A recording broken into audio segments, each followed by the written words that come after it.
Saudara-saudari, selamat hari Minggu. Selamat bertemu kembali dengan saya, Pastor Ibrahim Ribeiro OCD, Pastor Paroki Hati Sudut Konter. Kembali bersama dalam acara Renungan Minggu, Minggu atau Pekan Biasa ke-17. Mari, hati kita mengawali dengan doa sebelum kita mendengarkan firman Tuhan. Dalam nama Bapa dan Putra dan Roh Kudus. Amin. Tuhan, Allah yang Maha Baik, kami bersyukur kepadamu atas kasih-Mu senantiasa menyertai kami. Engkau senantiasa mendengarkan kabar gembira dan kebenaran kepada kami. Lihat perumpamaan-perumpamaan yang diajarkan oleh Yesus Putra-Mu. Buka hati kami, supaya kami boleh mendengar dan boleh meresapkan serta memahami firman-Mu yang Kau sampaikan. Semuanya ini kami mohon kepadamu dengan pengajaran Kristus Tuhan dan Juru Selamat kami, kini dan sepanjang masa. Amin. Dalam nama Bapa dan Putra dan Roh Kudus. Amin. Tuhan bersamamu. Dan bersama rohmu. Inilah Injil suci menurut Matius. Dimuliakanlah Tuhan. Sekali peristiwa, Yesus mengajar orang banyak. Hal kerajaan sorga itu seumpama harta yang terpendam di ladang, yang ditemukan orang, lalu dipendamnya lagi. Karena sukacitanya, pergilah ia menjual seluruh miliknya, lalu membeli ladang itu. Dan pula hal kerajaan sorga itu, seumpama seorang pedagang yang mencari mutiara yang indah. Setelah ditemukannya mutiara yang sangat berharga, ia pun pergi menjual seluruh miliknya, lalu beli mutiara itu. Demikianlah sabda Tuhan. Terpujilah Kristus. Saudara-saudari, kita semua tentunya insya bahwa dalam hidup kita menemui atau memiliki begitu banyak pilihan atau begitu banyak tawaran disampaikan kepada kita. Dan pada umumnya orang akan memilih baik atau memilih yang bernilai untuk dia miliki atau dia punyai. Saya memberi contoh. Ketika ada seseorang yang punya sepeda ontel, dayung, terus dia ditawari sepeda motor yang bagus, Ninja. Tentu orang itu akan meninggalkan sepeda ontelnya, lalu memilih sepeda motor Ninja yang bagus. Atau jika seseorang mempunyai mobil, tapi mobil Panther, lalu diberikan mobil yang lebih bagus, mobil Expander misalnya, warna putih lagi misalnya. Kemungkinan besar dia meninggalkan mobil Panther yang tua, yang lama, memilih atau memiliki mobil yang bagus itu. Saudara, jika seseorang ditawarkan sesuatu yang nilainya lebih baik atau lebih berharga, tentu orang yang waras akan melepaskan yang lama untuk menerima yang baru, yang berharga itu. Ketika berbicara tentang kerajaan Allah yang senyatanya sangat bernilai, sebab itu adalah kehidupan kekal, Tuhan Yesus berbicara kepada pendengarnya dengan menggunakan perumpamaan. Ingat, beberapa minggu lalu Tuhan juga menggunakan perumpamaan tentang lalang atau benih.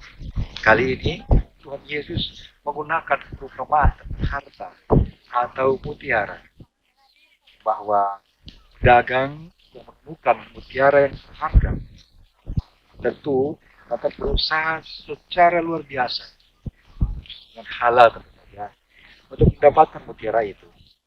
Kita tahu bahwa mutiara itu sangat berharga. Tentu yang pertama dia akan gembira, tapi seterusnya dia akan melakukan usaha, effort untuk bisa mendapatkan mutiara itu. Demikian juga senyatanya kerajaan Allah yang sesungguhnya. Sejatinya orang harus berusaha sedemikian, tentu saja secara halal, untuk bisa menggapai kerajaan itu. Kalau kita berkaca dari pengalaman Roh Kudus, Mereka bahkan rela kehilangan hidup, kehilangan nyawanya untuk menggapai kerajaan Allah. Mereka tahu bahwa kerajaan Allah adalah segalanya. Itulah yang menjadi tujuan pencaharian hidup mereka. Itulah yang kekal, yang bangga. Harusnya menjadi tujuan kita. Saudara, kalau dipikir-pikir atau kita renungkan, sejatinya kita ini memang sudah memahami, bahkan mengimani kerajaan Allah itu. Bahwa itulah yang menjadi tujuan akhir kita. Itulah yang paling berharga bagi kita.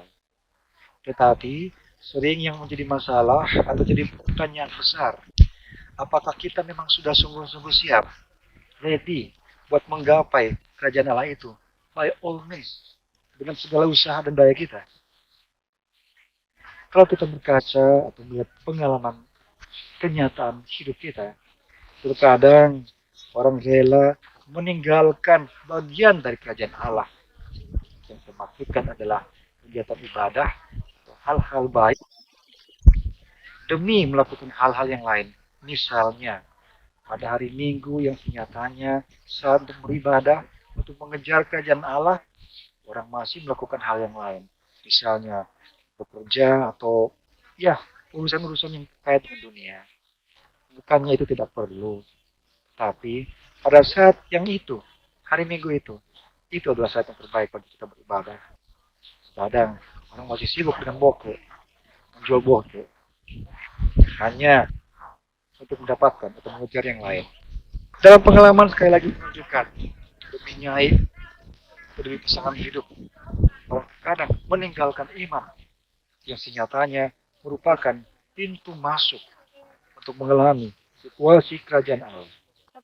Kadang demi kerja, orang bahkan rela meninggalkan bagian dari kerajaan Allah. Orang nekat tidak mengikuti misa, Penekaristi hanya untuk urusan-urusan yang lain. Orang masih bersikeras untuk mendahulukan urusan-urusan duniawi timbang urusan-urusan yang berhubungan dengan kerajaan Allah. Padahal orang tahu bahwa kerajaan Allah adalah yang penting bagi kita. Senyatanya, jika mau mencapai kerajaan Allah, orang harus berani meninggalkan hal-hal yang bersifat duniawi, dan terutama perbuatan-perbuatan dosa, pelanggaran-pelanggaran yang senyatanya menjadi halangan untuk mencapai kerajaan Allah. Saudaraku, pengalaman ini menunjukkan bahwa dosa rasanya memikat kita. Kita harus tetap bisa menjatuhkan pilihan kita. Saudara, lalu kita mesti bagaimana? Saya percaya bahwa kita harus memiliki Sofia, kebijaksanaan. Kebijaksanaan untuk bisa menentukan, kita harus memiliki kebijaksanaan untuk menentukan pilihan yang terbaik. Kebijaksanaan untuk bisa memilih dan memilah, menimbang dengan iman yang rasional, untuk tetap setia pada tuntutan-tuntutan kerajaan Allah yang menyelamatkan. Jika kita mengingat bacaan pertama, kisah tentang Salomo, Tuhan memberikan pilihan kepadanya. Mintalah apa yang kau inginkan. Salomo meminta kebijaksanaan untuk bisa menimbang perkara, menentukan putusan yang adil. Pilihan itu sangat benar di mata Tuhan. Tuhan memberikan kebijaksanaan kepada Salomo. Bisa hidup sebagai pemimpin umat yang baik, raja yang baik, dan lebih dari itu, umat Tuhan yang baik. Saudaraku, sikap bijaksana sejatinya akan menuntun orang bisa mengakui, menghargai kelebihan orang lain, namun juga mengakui dan menerima kekurangan diri sendiri. Dan semuanya itu terbalik di dalam ungkapan syukur dan iman yang sejati, dalam kasih kepada Allah dan juga sesama. Percayalah, jika kita memohon kebijaksanaan pada Tuhan, Tuhan pasti akan memberikan itu. Asalkan kita mau menyambutnya dengan tangan terbuka. Menyambut berkat Tuhan dengan tangan terbuka berarti kita mau berusaha untuk hidup dengan lebih baik, lebih jujur, lebih rendah hati. Ingat kata Rasul Paulus dalam bacaan kedua tadi, Tuhan bekerja dalam segala sesuatu untuk mendatangkan kebaikan bagi mereka yang mengasihi Dia.